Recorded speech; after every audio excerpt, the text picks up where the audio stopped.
To reverse a string in JavaScript. ఈ ప్రాబ్లమ్ని solve చేయడానికి ఫస్ట్ మనం ఒక స్ట్రింగ్ తీసుకోవాలి. అది మనం కాన్స్టెంట్ చెప్పేసి ఓఆర్జీ స్టార్ అని చెప్పేసి ఓఆర్జీ ఒరిజినల్ స్ట్రింగ్ అని చెప్పేసి ఒక హెలో అనే స్ట్రింగ్ నేను తీసుకున్నాను. దాని తర్వాత దాన్ని మనం ఒక అవుట్పుట్లోకి చూపించాలి కాబట్టి ఒక అవుట్పుట్ కోసం ఇంకొక స్ట్రింగ్ నేను తీసుకున్నాను. రివర్స్ స్ట్రింగ్ అని చెప్పేసి ఒక వేరియబుల్ తీసుకున్నాను. ఈ వేరియబుల్కి మనము ఏదైతే ఒరిజినల్ స్ట్రింగ్ని రివర్స్ చేయడం కోసం మనము ఏమేమైతే మెథడ్స్ వాడతామో ఆ మెథడ్స్ వాడిన తర్వాత ఆ యొక్క క్యాల్కులేషన్స్ అన్ని జరిగిన తర్వాత మనకు ఏదైతే వాల్యూ వస్తుందో ఆ వాల్యూని రివర్స్ స్ట్రింగ్లోకి మనం స్టోర్ చేస్తాము.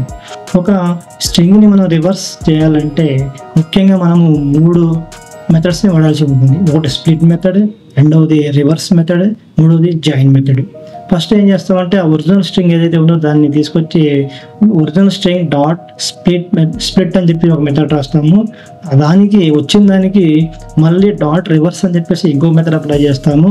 మళ్ళీ వచ్చిన వాల్యూకి డాట్ జాయిన్ అని చెప్పేసి ఇంకో మెథడ్ యూజ్ చేస్తాము. ఇలాగా ఈ 3 మెథడ్స్ని యూజ్ చేస్తే మనకు వచ్చిన అవుట్పుట్ ఏదైతే ఉందో దానిని రివర్స్ స్ట్రింగ్లోకి మనము స్టోర్ చేస్తాము. దాన్ని మనం కన్సోల్ చేస్తే మనకు ఇచ్చిన స్ట్రింగ్కి రివర్స్ స్ట్రింగ్ అనేది మనకి చూపిస్తుంటుంది. ఇది ఎలా పనిచేస్తుందో చూసినట్టయితే స్టెప్ 1లో స్ప్లిట్ అని చెప్పి మెథడ్ అనేది ఏం చేస్తుందంటే ఇది ఏం చేస్తుంది, ఒక స్ట్రింగ్ని ఎరేలోకి కన్వర్ట్ చేస్తుంది.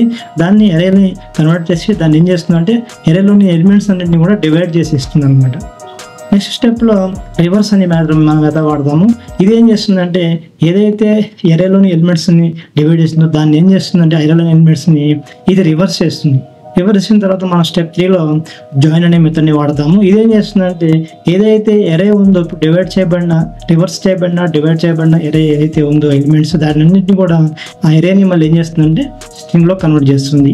ఇలాగా ఈ 3 స్టెప్స్తో మనము ఒక స్ట్రింగ్ని మనము రివర్స్ చేయగలం అనమాట.